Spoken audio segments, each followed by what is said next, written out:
Hey guys, Ashley here with My Healthy Soap. Today I'm going to teach you how to make natural soap with a really strong lather. So we're going to make my sea salt soap today. I believe that everybody, should have access to natural soap even if you aren't able to buy mine. So let's get into it. Let's start with what ingredients and what equipment you're going to need. I use organic coconut oil for the soap base. I get this from Costco. So organic coconut oil is the best oil for creating a strong lather in soap. And then I pair it with my naturally deodorized cocoa butter. The cocoa butter is very moisturizing, and because it is naturally deodorized using steam, it doesn't give a chocolatey smell when the bars are finished. Then I use my lye. You need lye to make soap, you guys. Here are the additives I'm going to be using today. I'm going to use Moroccan clay to color the soap. And then I'm going to scent the soap with eucalyptus and spearmint. Here's my sea salt. I get this from a restaurant supply company. So you're going to need a digital scale. This is important because when working with soap ingredients, you want to be as exact as possible. So then you need a pot to melt your oils in. And then you need something to mix your lye in that is very heat resistant. Then you're going to need an immersion blender. This is super important also. Lastly, you're going to need a mold to pour your soap into. Let's make this soap. So first I start out by scooping out and measuring out my oils. I'm going to use 770 grams of coconut oil and 85 grams of cocoa butter. Once I have them measured out and in the pot, I'm going to put it on the stovetop on low just so that the oils melt. Next, I'm going to measure out my water. Do not use tap water to make soap. Chemicals in tap water can react in your soap and ruin your batch. So either use filtered water, I use filtered water for my Alexa Pure, or distilled water. I'm going to measure out 240 grams of water.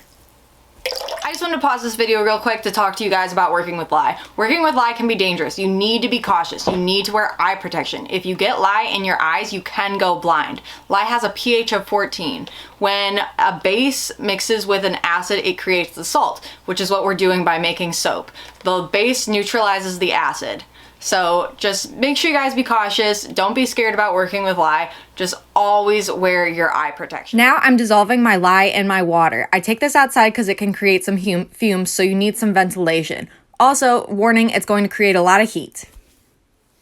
Somehow I missed getting this part on video, but I have added my lye water mixture to my oils. I waited about a couple hours to let the oils cool down and also the lye water mixture to cool down. Now I'm blending it until it thickens up just a tiny bit. Next, I'm going to add my essential oils. I like to add my essential oils before the salt so it would make sure they disperse all the way through the soap. So now I'm adding my spearmint essential oil and my eucalyptus essential oil.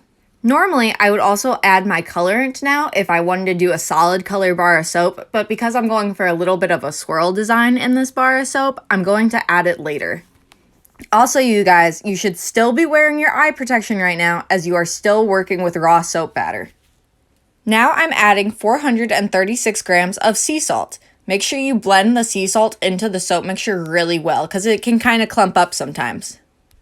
Make sure you guys leave me some comments on what made you interested in natural soap making. I got into natural soap making because I wanted to control what products my family was using and what ingredients are in those products. And what better way to control the ingredients than make your own? But I do understand that there are many reasons that people can't make their own soap. So I do sell this soap and you are welcome to buy it from me. And I am 100% transparent about what ingredients and what methods I use to make my soap. Okay, so back to the making of the sea salt soap. So I've poured a little bit of the soap batter into my mold, and now I'm adding my colorant, which is Moroccan clay, to the rest of my soap. I'm stirring it really well to make sure it completely disperses in there. This is purely for fun, just to be creative. You guys, be creative when it comes to soap making. You can make it a lot of fun. There's tons of different scents you can mix together, tons of different colorants you can use and ways to use the colorants. Have fun with it. Now I'm pouring the last of my soap batter into the mold. You guys, this is the most important part for sea salt soap. If you're making it in a loaf, you need to cut it between about 2 to 4 hours or it'll harden and you won't be able to cut it and it will just crumble when you try to cut it. So now the soap is hardened and it's ready to come out of the mold and be cut. Sometimes you have to wiggle it out of the mold, but this one came out really smoothly. So now I'm unmolding it. You can cut it with a knife, but I love that the wire cutter makes all the bars uniform and it cuts really smoothly. These bars are going to cure for 4 weeks, but by the time they're done, they're going to be very hard bars that are going to last a very long time and lather really well. Thank you guys for watching this video. Make sure you subscribe to my YouTube channel for more videos on how to make soap and other natural products. And always remember that if you don't want to make it, you can find it on my Etsy shop. Thanks, guys.